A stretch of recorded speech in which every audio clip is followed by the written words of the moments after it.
I am a future sailor. I'm going to break this video down into 3 sections, which is the ASVAB, MEPS, and DEP. Let's first talk about the ASVAB. For those of you that don't know, the ASVAB stands for Armed Service Vocational Aptitude Battery Test.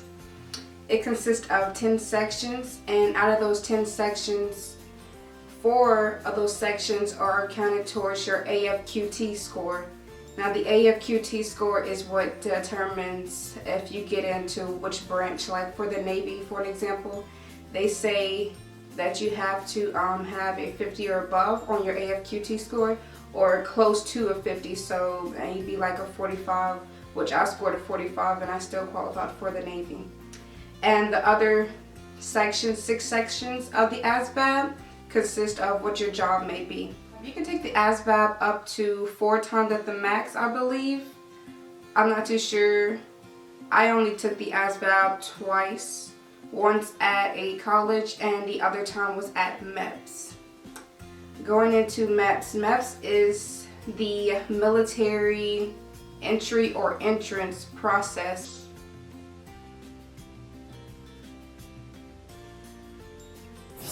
MEPS stands for Military Entrance Processing Station.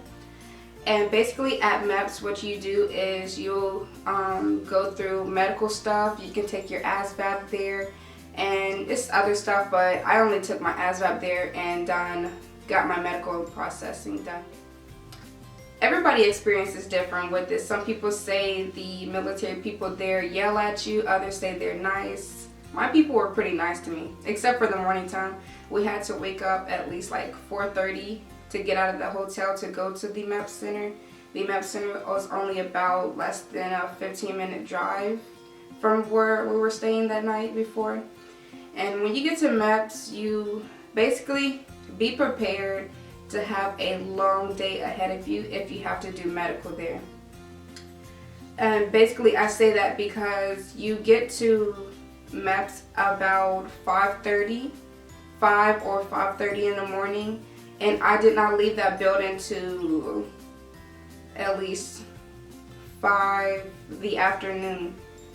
So about 12 hours. It's not bad for some people, but for me it is, because you don't get to have your cell phone, you don't get to have anything on you that you can communicate to people. Because as soon as you walk into the building, they say put your bags, your cell phones, anything except for your social and your ID into this closet, and it has little like cubbies, like little square cubbies. And then you would just go to your branch, like the Navy or the Marines or the Air Force. They all have their little offices you walk into, and they'll give you instructions from there.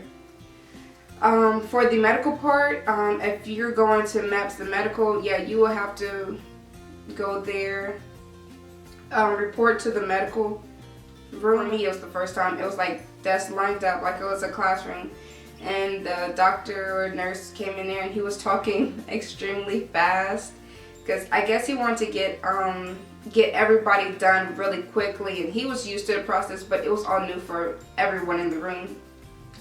So once we did that, he said who has to use the bathroom right there, because you have to take a pee test to see, for females, to see if you're pregnant or if you've been doing any like drugs or whatnot. And we also had to do a breathalyzer or whatnot. And for medical, everything else you have to do, like stretches, stretch your foot out, see, you know, your joints, are they moving and anything, stuff like that. And you also have to do the duck walk. After you do those and you pass that, they send each of you all in the room separately, so you have one-on-one time with the doctor, and they'll do like a physical. And then the guys, they go separately. At this moment, the boys and girls, or females and males, are separated. And you will just basically, after you go through all the medical stuff, the doctors say, congratulations, you're physically fit to join the military. Once you leave there, you go to lunch. And for lunch, they had Subway sandwiches. And after you get finished eating lunch, you go back into the room with your branch. For me, it was the Navy. So I talked to him, and they were waiting to see if a job was opening up. So this is all the first time I went to MEPS, and you can go to MEPS for different reasons. MEPS, you can go to MEPS just to pick your job, just to take the test, or do the medical, or just do medical. And if you have any problems with medical, you'll have to get a waiver for it. You'll fill out paperwork, probably more paperwork than others, because there was this one girl who had to have a bunch of waivers, but I'm not too sure her situation or story, or if she got in or not. And next we're going to talk about DEP. Now DEP stands for the Delayed Entry Program, and basically it means the date you swore in and the date you leave for boot camp. The time in between that, you are a future sailor and you are in a delayed entry program. It's nothing bad with the delayed entry program, it's just you're waiting to go to boot camp. So like, I'm currently a future sailor waiting to go to boot camp, and my ship date is actually this month coming up. We're about to go to boot camp in 2 weeks, however you want to say it. And during the DEP program, everybody's DEP program is different. I can't speak for everyone, but mine's personally, we worked out, I've been in DEP probably about 6 months. I've been waiting to go to boot camp, and we only did PT, physical training, only 2 times, no more than 3 times. You can do it on the side, on your own, or if you want to like call up some other future sailors and you all get together, you can do that. Also in the DEP program, you have like, you can have little leadership roles. Like I was the port side watch leader. We are all future sailors, but some, it's like 5 future sailors that are leaders or whatnot. There's port side, then there's starboard. And basically I will have to assign people to do watch. They would just go to the recruiting office and help out, and I would be like standing watch for us in the DEP program. Of course, watch will be different once you get to boot camp and actually in the Navy. But this is just for the delayed entry program, just to teach you how to stand watch, or if you have any questions, you can always go up to the recruiting station, they say. Since I was the port side watch leader, I never stood watch before. Also in the delayed entry program, also known as DEPS, DEP, not MEPS, DEP.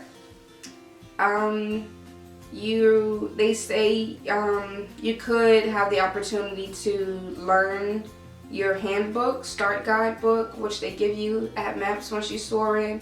And basically in the start guide, it just shows everything about the Navy basically. And they tell you to study this book before boot camp. Also in the DEP program, almost forgot, you do mentoring with your recruiter. Your recruiter and you would just like do mentoring, basically go over the book, maybe study. If you have any questions, they'll answer it at that time.